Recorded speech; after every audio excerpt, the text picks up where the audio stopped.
Hello everyone, welcome to the new class of biology. In the previous class we discussed about a particular type of permanent tissue, that is simple permanent tissue.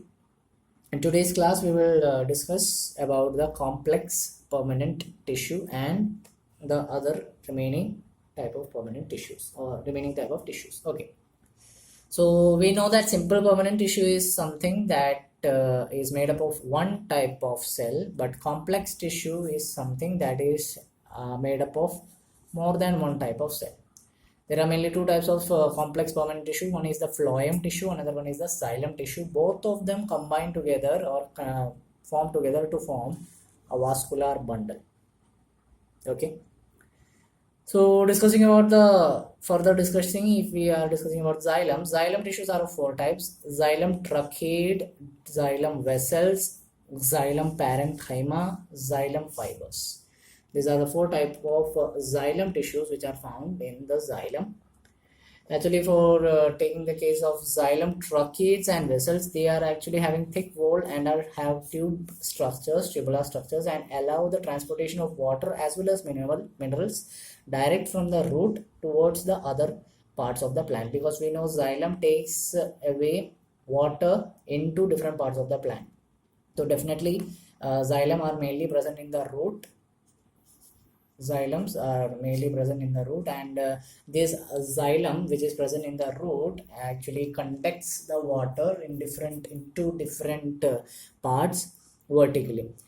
Similarly, we have xylem parenchyma. We know that parenchyma tissue is used for storing food. Xylem parenchyma helps in that purpose also, for storing food. Xylem fiber is just supportive tissue which supports all these tracheids, vessels, as well as xylem parenchyma. Okay, it is a supportive tissue.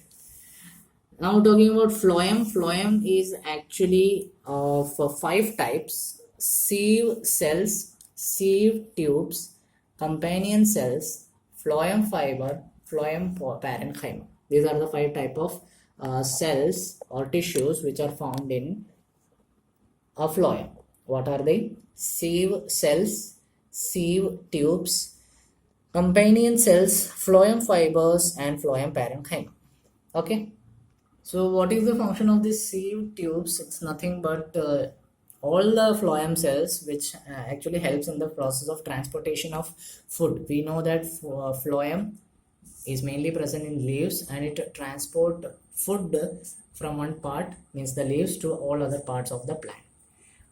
Sieve tubes are actually tube shaped cells.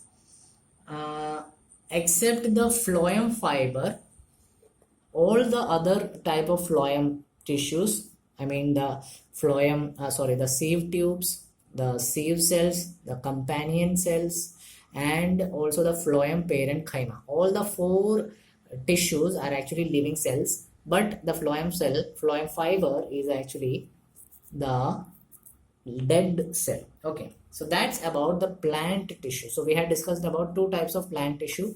One is the meristematic tissue, another one is the permanent tissue. Meristematic, we discussed about apical meristem, intercalary meristem, and lateral meristem. Permanent tissue, we discussed about permanent tissue as simple permanent tissue and complex permanent tissue. Simple permanent tissue, we discussed about sclerenchyma, parenchyma, and collenchyma. And complex permanent tissue, today we had discussed about the xylem and phloem. Okay.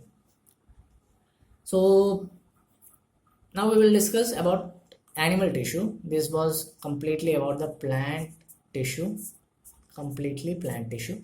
Now we will discuss about the animal tissue. Animal tissue, on the basis of the function that they perform, there are actually four types of animal tissue. One is the epithelial, second one is the connective, third one is the muscular, fourth one is the nervous.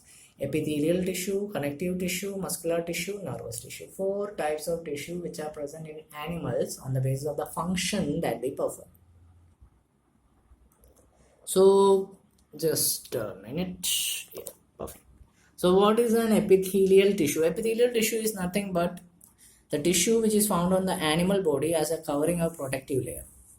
A tissue which is found on an animal body as a covering or protective layer is actually known as the epithelial tissue. Epithelial tissue is actually found in many of the organs, also the cavities within our body. It is a continuous, tightly packed sheet-like structure.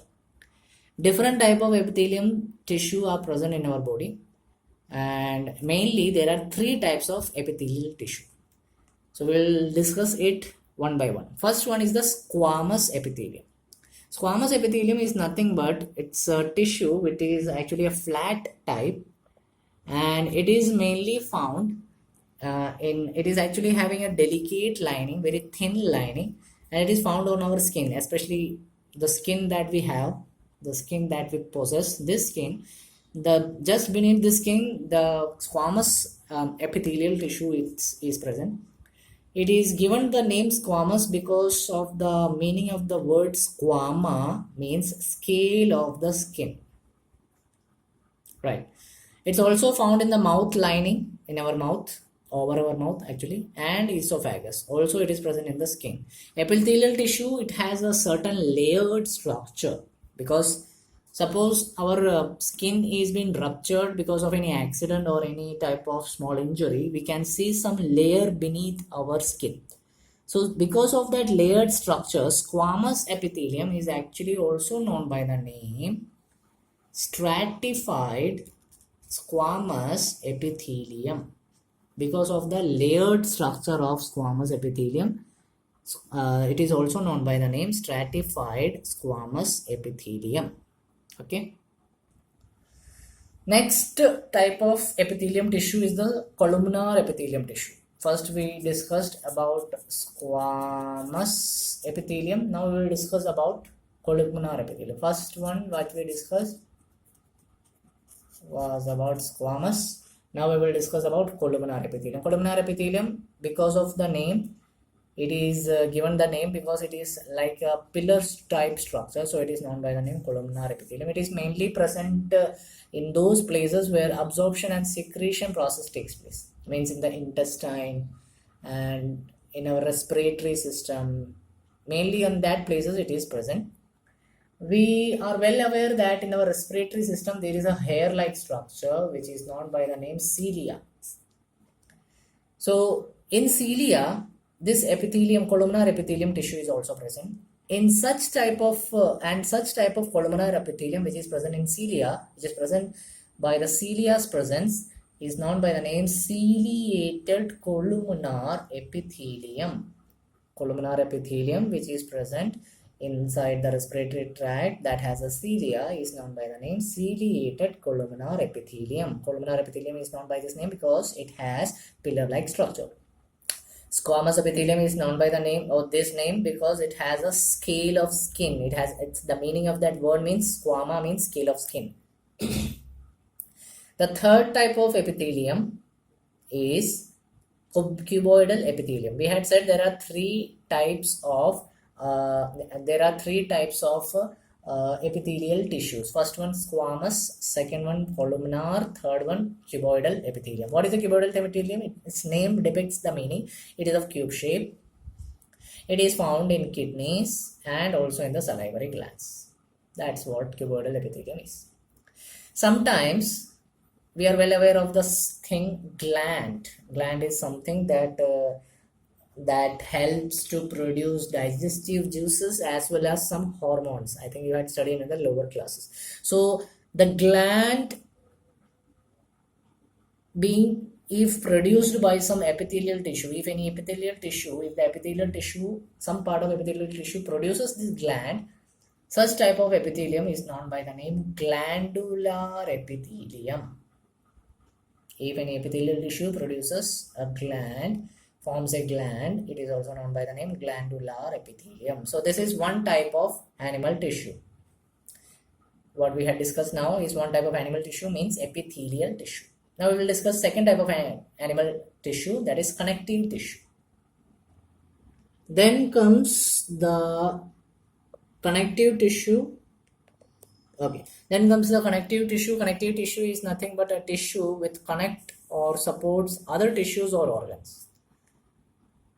Those tissues with connects other tissues or organs, those tissues are known as connective tissues. They are actually embedded, or they are actually present in a certain type of matrix type structure, and also they are loosely spaced, not like the epithelial tissue, which is spread in a sheet like structure and has a specific pattern, or has no intercellular space. These are loosely spaced, loose format, and also they have a matrix like structure, means they had an intercellular matrix, means some small gaps. We say there are several types of connective tissues present in our body, especially in human body. There is blood, bones, cartilage, tendons and ligaments, areolar tissue, adipose tissue. These are the main types of connective tissues which are found in human body or an animal body.